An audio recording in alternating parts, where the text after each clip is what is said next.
Yemen के Houthi विद्रोहियों के हाथ एक ऐसा हथियार लगा है जो दुनिया के सबसे एडवांस और खतरनाक फाइटर जेट F-35 पर भी भारी पड़ रहा है।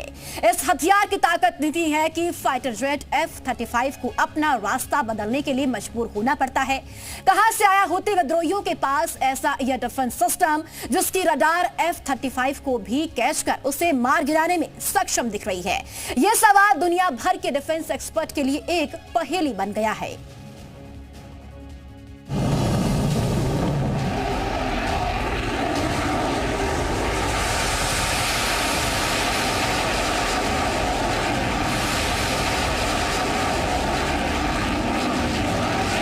दुनिया के सबसे एडवांस माने जाने वाले अमेरिकी fighter jets F-35 stealth fighter.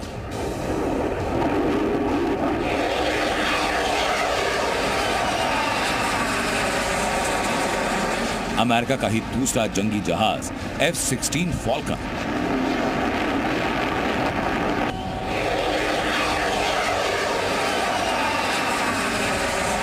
दुश्मन का दिल दहलाने वाले अमेरिका के दोनों फाइटर प्लेन्स यमन विद्रोही हूती की मिसाइल के सामने टिक नहीं पाए, मजबूर हो गए, रास्ता बदलना पड़ा।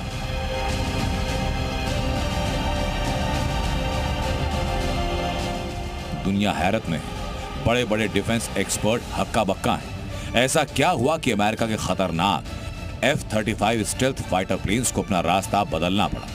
हूती विद्रोहियों के हाथ ऐसा कौन सा हथियार लग गया जिसे देख F-35 ने हमला कैंसिल कर दिया?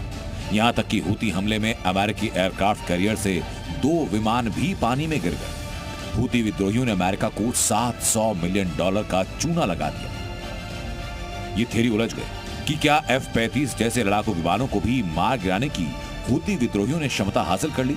अगर ऐसा है तो फिर ये अमेरिका के लिए खतरे की घंटी है।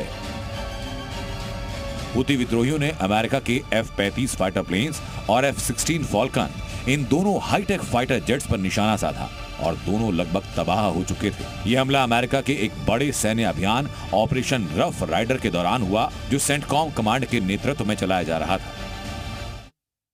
ऑपरेशन रफ राइडर के शुरुआती 30 दिनों में अमेरिका ने यमन में 1000 से ज्यादा हूती ठिकानों पर हमला किया, लेकिन इस दौरान खुद उसे भी करीब $1 अरब का नुकसान उठाना पड़ा। अमेरिका के 7 MQ-9 reaper drone, 2 FA-18 super हार्नेट विमान हूती विद्रोहियों ने मार गिराए। और सबसे चौंकाने वाली बात यह कि हूती अब ऐसे एयर डिफेंस सिस्टम का इस्तेमाल कर रहे हैं जो सिर्फ ड्रोन नहीं बल्कि अमेरिका के स्टील्थ फाइटर जेट्स को भी निशाना बना सकते हैं। कई एक्सपर्ट्स मान रहे हैं कि जिस ईरान के बलबूते यमन के हूती अमेरिका से लड़ते हैं, अमेरिका फाइटर जेट्स को रोकने वाला सिस्टम उसी ईरान का हो सकता है। कुछ एक्सपर्ट्स हूती विद्रोहियों के पास आई इस ताकत को रूस का बता रहे हैं। F-35 और F-16 फॉल्कन का रास्ता रोकने से पहले हूती विद्रोही सस्ते मिसाइल और ड्रोन से इजराइल और लाल सागर में कार्गो जहाजों को निशाना बना रहे थे, लेकिन अब हूती विद्रोहियों ने अमेरिकी एयरफोर्स को टेंशन में डाल दिया।